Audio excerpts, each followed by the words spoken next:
মদিনার গোলামি আমায় দে ও মুর্শিদ মোরে মদিনার বিশা আমায় দে মাশাআল্লাহ আল্লাহ আল্লাহ আল্লাহ মদিনার গোলামি আমায় দে আবেদ শাহ মোরে মদিনার গোলামি আমায় দে মাশাআল্লাহ আল্লাহ আল্লাহ আল্লাহ এই এলাকার যুবকেরা আবেদ শাহর প্রেমে পোরা গো ও মারহাবা আল্লাহ আল্লাহ এই এলাকার মা বোনেরা আবেদ শাহর প্রেমে পোরা গো ও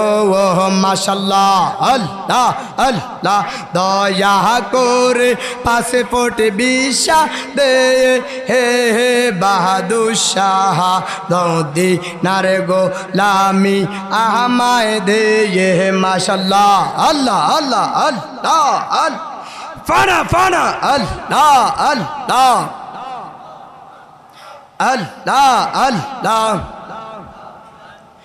একজন প্রেমিকা ছিল গো সোনার মদিনায় মাশাআল্লাহ আল্লাহ আল্লাহ একজন মাসুক আসিল গো সোনার মদিনায় মারহাবা আল্লাহ আল্লাহ আল্লাহ একজন প্রেমিকা ছিল গো লা ইলাহা ইল্লাল্লাহ মুহাম্মদ নারায়ে তাকবীর নারায়ে রিসালাত পীর সাহেব হুজুরের আগমন পীর সাহেব হুজুরের আগমন আল্লামা সোহরাব হোসেন জালালী পীর সাহেব হুজুরের আগমন মাহফিল কমিটির পক্ষ থেকে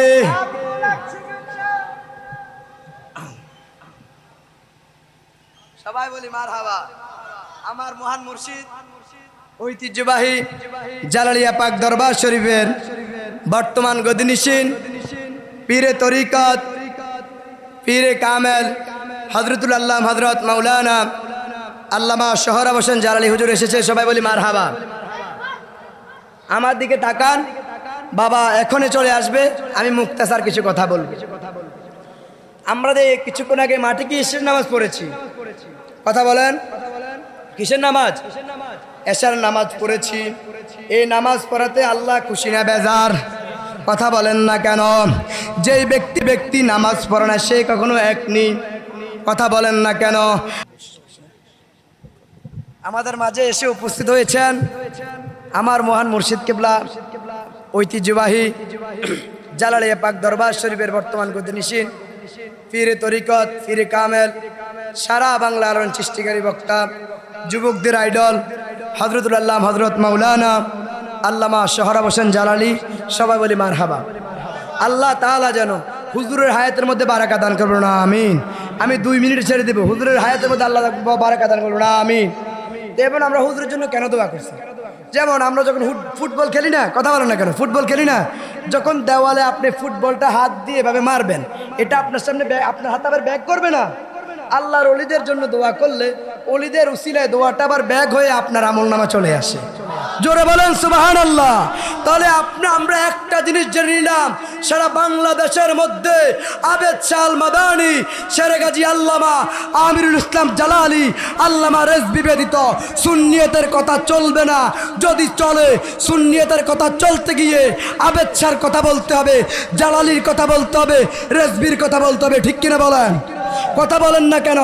আবেদ শাহ মাদানী হক একজন আল্লাহর ওলি, জালালী সাহেব আল্লাহর ওলি। তাহলে প্রমাণ নেন আল্লামা আমিরুল ইসলাম জালালী আমার দাদা হুজুর রহমাতুল্লাহ আলাইহির শরীর মুবারক 8 বছর পরেও মাজারের মধ্যে অক্ষত। আরে জোরে কোন? আরে সুন্নিরা দে হক, এটা হলো কি প্রমাণ? তাহলে বাবা আপনি দেখেন মহান মুর্শিদ আল্লামা গাজী আমিরুল ইসলাম জালালী রহমাতুল্লাহ আলাইহির 8 বছর পরেও যদি শরীর মুবারক অক্ষত থাকে, রেজভী সাহেবের মুরিদ 10 মাস পরেও যদি অক্ষত উঠায়, আবেদ শাহর মুরিদ যদি 21 বছর পরে অক্ষত উঠায়, তাহলে আবেদ শাহর কি অবস্থা? কথা বলেন না কেন? তাহলে বুঝে নিবেন, যারা আমাদেরকে রেজভী জালালী আবেদ শাহদেরকে আমাদের মতো গরম সুন্নিদেরকে ভণ্ড বলেন, আপনাদেরকে একটা কথা বলি, আপনাদের যারা শায়েখ, যাদের কিতাব পড়ে নবী বিদ্বেষী কথা বলেন, যাদের কিতাব পড়ে সাহাবী বিদ্বেষী কথা বলেন, আপনাদের শায়েখদেরকে কবর থেকে উঠান, দুর্গন্ধ বের হবে। আর জালালী রেজভী আবেদ শাহর শরীর উঠান, সুগন্ধ এবং অক্ষত পাবেন। জোরে বলেন, জোরে বলেন। আল্লাহ পাক আমাদেরকে বুঝার তৌফিক দেখ, বলুন আমিন। আরো জোরে বলুন আমিন। আমি কথা বললাম না, আমার কথা শেষ কথা বাবা।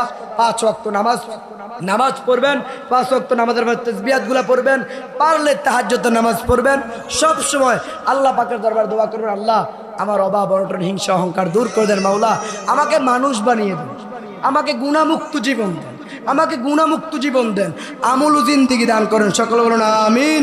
ওয়া আখির দাওয়ানা আলহামদুলিল্লাহি রাব্বিল আলামিন। আসসালামু আলাইকুম ওয়া রাহমাতুল্লাহ। মাশাআল্লাহ, মারহাবা। এতক্ষণ যাবত ইমানি নসিহতমূলক আলোচনা করার জন্য ইমাম হোসেন জালালীকে ধন্যবাদ।